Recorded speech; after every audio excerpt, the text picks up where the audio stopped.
오늘은 일본 역사에서 엄청난 희대의 악녀 중 한 명을 소개해드릴게요. 바로 무로마치 시대의 히노 도미코랍니다. 여러분, 혹시 한 사람의 행동이 역사의 흐름을 바꿀 수 있을까? 라는 생각을 해보신 적 있으신가요? 오늘 이야기의 주인공인 도미코는 그런 인물이에요. 그녀의 이야기를 들어보면 여러분도 깜짝 놀라실 겁니다. 1440년 한 소녀가 태어났습니다. 바로 히노 도미코죠. 그녀의 집안은 원래 학자 가문이었는데 점점 권력과 가까워지면서 중요한 위치에 오르게 되었는데요. 15살이 되던 해 도미코는 대박을 터뜨리게 됩니다. 바로 당시 일본에서 가장 힘있는 사람인 쇼군과 결혼한 거죠. 자, 이제부터가 진짜 중요합니다. 도미코는 단순히 쇼군의 부인으로 만족하지 않았죠. 그녀는 더 큰 꿈을 꾸고 있었는데요. 바로 자신이 직접 권력을 잡는 거였습니다. 도미코는 먼저 쇼군의 총애를 받던 다른 여인들을 모두 내쫓았죠. 심지어 거짓말을 하고 누명을 씌워가며 그녀들을 쫓아냈던 겁니다. 마치 사람들을 이간질하는 것처럼 말이죠. 하지만 이건 그저 시작에 불과했습니다. 도미코에게 가장 큰 문제는 아들이 없다는 거였죠. 쇼군의 자리를 이을 사람이 필요했기 때문에 어쩔 수 없이 쇼군의 동생이 후계자로 정해졌습니다. 그런데 어처구니 없는 일이 발생하고 마는데요. 그 직후에 도미코가 아들을 낳은 것이죠. 그러자 도미코는 자기 아들을 쇼군으로 만들고 싶은 욕망이 솟구쳤습니다. 하지만 이미 다른 사람이 후계자로 정해진 상태였죠. 이 상황에서 도미코는 어떻게 했을까요? 그녀는 아주 위험한 선택을 하게 되는데요. 바로 두 개의 강력한 가문을 서로 싸우게 만든 겁니다. 그 결과 일본 전체가 큰 전쟁에 휘말리고 말았죠.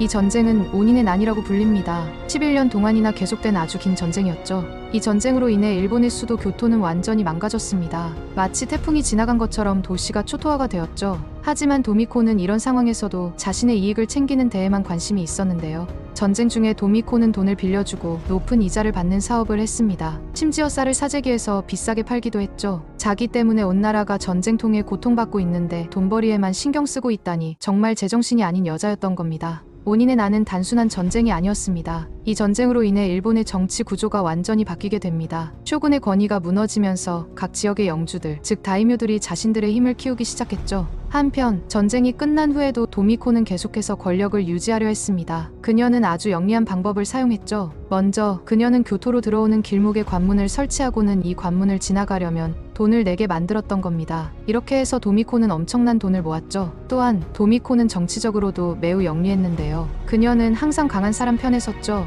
처음에는 호소카와 가문을 지지했다가 나중에는 야마나 가문을 지지하는 등 상황에 따라 자신의 입장을 바꿨던 겁니다. 이런 방식으로 도미코는 항상 권력의 중심에 있을 수 있었답니다. 전쟁이 끝나고 도미코는 드디어 자신의 아들을 쇼군으로 만드는 데 성공했습니다. 하지만 이게 끝이 아니었답니다. 아들이 자신의 말을 듣지 않자 도미코는 또 다시 음모를 꾸미게 되었죠. 그녀는 이전의 적이었던 요시미와 손을 잡고 요시미의 아들인 요시타네를 새로운 쇼군으로 만들려고 했는데요. 결국 도미코의 아들인 요시히사가 갑자기 사망하면서 요시타네가 새로운 쇼군이 되었죠. 하지만 이것으로 끝이 아니었는데 도미코는 곧 요시타네와도 대립하게 되었고 결국 그를 쫓아내고 다른 사람을 쇼군으로 만들어 버렸습니다. 여러분, 어떻게 한 사람이 이렇게 여러 번 쇼군을 바꿀 수 있었을까요? 도미코의 권력이 얼마나 대단했는지 상상이 가시나요? 그렇게 막강한 권력을 휘둘렀던 도미코는 1496년 57세의 나이로 세상을 떠났습니다. 하지만 그녀가 남긴 영향은 오래도록 일본 역사에 남았답니다. 도미코의 행동으로 인해 시작된 원인의 난 때문에 쇼군의 권위가 무너지면서 각 지역의 영주들이 자신들의 힘을 키우기 시작했죠.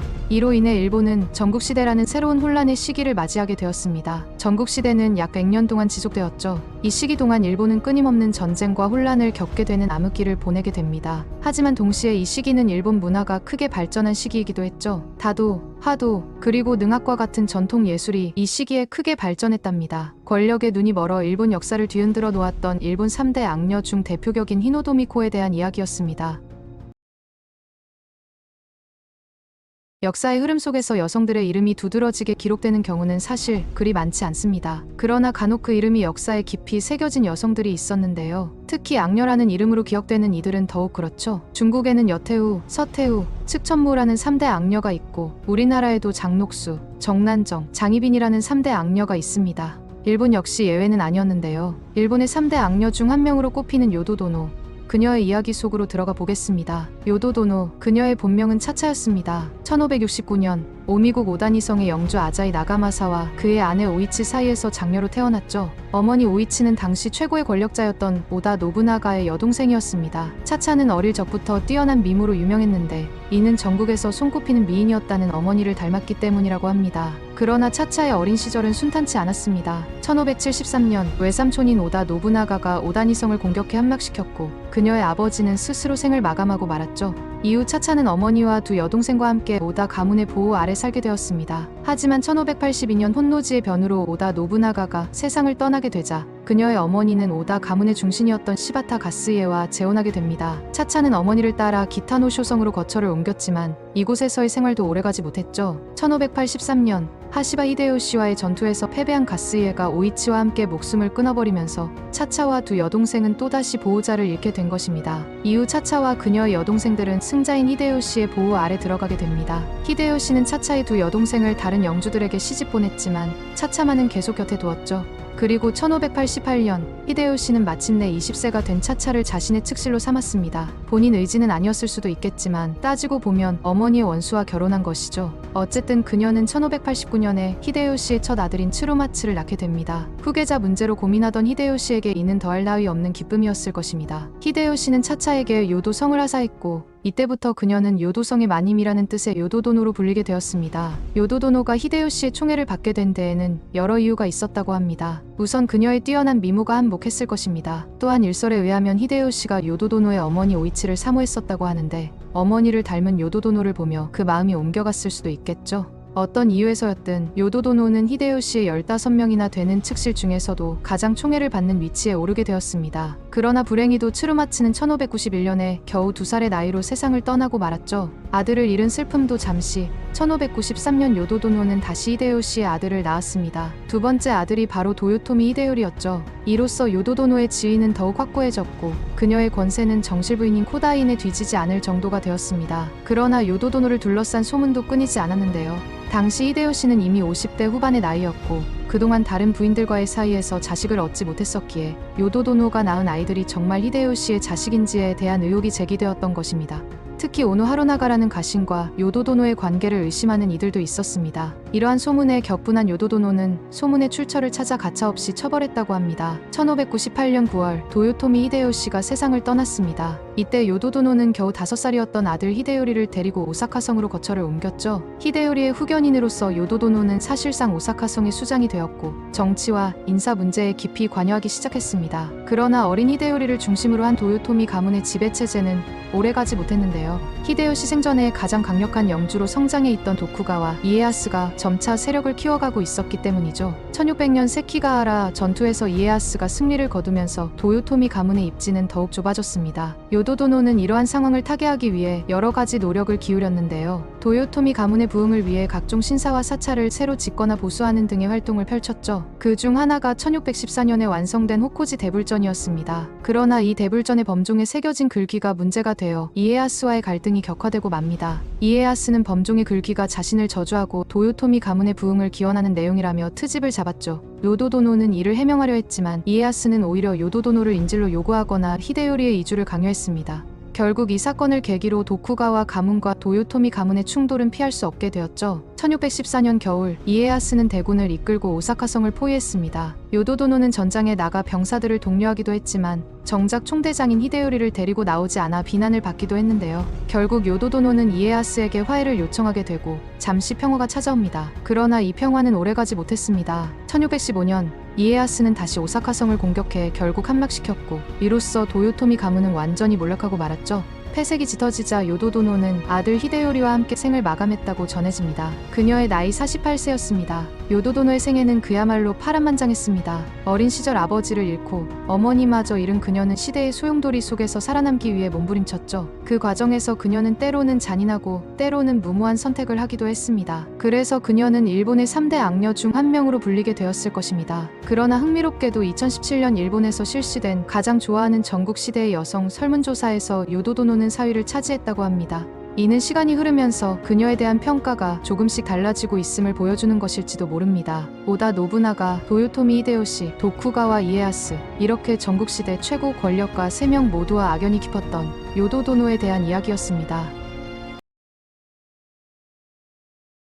12세기 말에서 13세기 초, 일본은 큰 변화의 소용돌이 속에 있었습니다. 헤이안 시대의 귀족 문화가 쇠퇴하고 무사 계급이 떠오르게 되면서 새로운 정치 체제인 막부가 등장하게 됩니다. 이 격동의 시기에 한 여인이 일본의 역사를 크게 바꾸어 놓았습니다. 바로 호조 마사코입니다. 호조 마사코는 흔히 일본의 3대 악녀로 꼽히지만 동시에 처리여인이라는 별명으로도 불리는데요. 그녀는 가마쿠라 막부의 실질적 창업자인 미나모토노 요리토모의 아내였으며 남편 사후에는 비구니 쇼군이라는 독특한 지위로 막부의 실권을 장악했죠. 호조 마사코는 1157년 이즈노쿠니의 유력 호족이었던 호조 도키마사의 장녀로 태어났습니다. 그녀가 태어나기 1년 전에 일본은 호겐의 난이라는 정변을 겪었죠. 이 사건은 귀족 세력과 무사 세력 간의 갈등이 본격화되는 계기가 되었고 이는 마사코의 운명에도 큰 영향을 미치게 됩니다. 마사코가 자라난 호조 가문은 당시로서는 작은 지방 호족에 불과했지만 이즈 지역에서는 상당한 영향력을 가지고 있었습니다.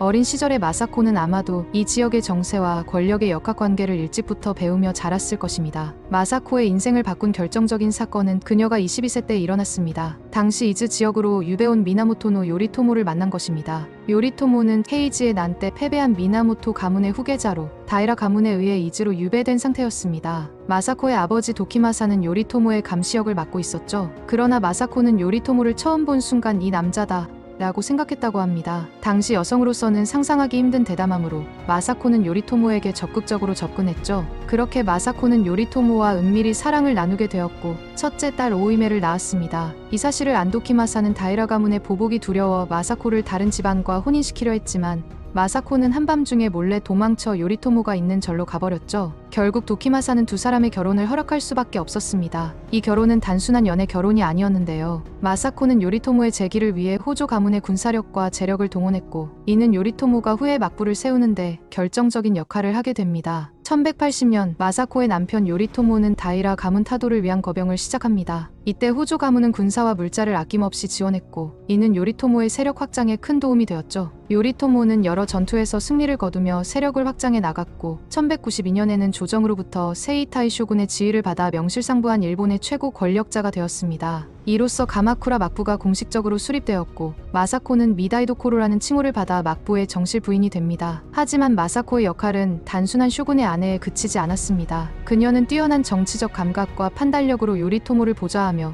막부의 정책 결정에 큰 영향을 끼쳤죠. 1199년 1월 요리토모가 갑작스럽게 사망하면서 마사코의 삶은 큰 전환점을 맞게 됩니다. 당시 장남 요리에는 겨우 17세에 불과했고 정치적 경험도 부족했습니다. 이에 마사코는 자신의 아버지 호조 도키마사와 함께 요리에를 보좌하며 막부의 실권을 장악하기 시작했죠. 마사코는 형식적으로는 출가하여 비구니가 되었지만 뒤에서 막부의 정치를 주도했습니다. 이 때문에 사람들은 그녀를 비구니 쇼군이라고 불렀던 것이죠. 그녀의 정치력은 1221년의 조큐의 난에서 빛을 발휘했는데요. 당시 실권을 잃은 고토바 상황이 막부 타도를 위해 군대를 일으키자 마사코는 직접 나서서 무사들을 규합했죠. 그녀는 니들이 주군이던 요리토모에게 받은 은혜가 산보다 높고 바다만큼 깊은데 너네는 왜 은혜에 보답하려 하지 않냐고 외치며 무사들의 충성심을 자극했고 결국 막부군은 조정군을 물리치는 데 성공했습니다. 이 사건 이후 마사코는 조정을 감시하기 위해 교토에 로쿠하라 탄다이라는 기관을 설치했고 이는 후에 막부의 중요한 정치 기구가 되었죠. 호조 마사코가 악녀라는 오명을 얻게 된 데에는 몇 가지 이유가 있습니다. 첫째, 그녀의 강한 질투심입니다. 마사코는 요리토모의 첩들을 매우 경계했고 때로는 가혹하게 대했죠. 1182년 요리토모가 가메노마에라는 여인을 총애하자 마사코는 격분하여 그녀를 쫓아내고 그녀가 살던 집을 부숴버리라고 명령했다고 합니다. 둘째, 아들들의 비극적인 운명입니다. 마사코의 장남 요리에는 1204년 쇼군 자리에서 물러난 후 암살당했고 차남 사네토모는 1219년 스루가오카 하치만 궁에서 조카에게 살해당했습니다. 이 사건들의 배후에 마사코와 호조 가문이 있었다는 의혹이 있죠. 셋째, 호조 가문의 권력 독점입니다. 마사코는 요리토모의 직계 후손들이 단절된 후에도 다른 가문의 임무를 쇼군으로 옹립하며 호조 가문의 실권을 강화했습니다. 그래서 많은 사람들의 반감을 사게 되었죠. 그러나 마사코를 단순히 악녀로만 평가하기는 어렵습니다. 그녀의 업적과 능력을 인정하는 시각도 많이 있죠. 첫째, 마사코는 뛰어난 정치적 수완을 발휘했습니다. 그녀는 남편 요리토모의 성공을 위해 호조 가문의 지원을 이끌어냈고 요리토모 사후에는 막부의 존속을 위해 노력했죠. 둘째, 그녀는 당시 여성으로서는 상상하기 힘든 정치적 영향력을 행사했습니다. 비군이 쇼군이라는 독특한 지위로 막부의 실권을 장악한 것은 일본 역사상 유례가 없는 일이었죠. 셋째, 마사코는 가마쿠라 막부의 기틀을 다지는데 큰 역할을 했습니다. 특히 조큐의 난을 진압하고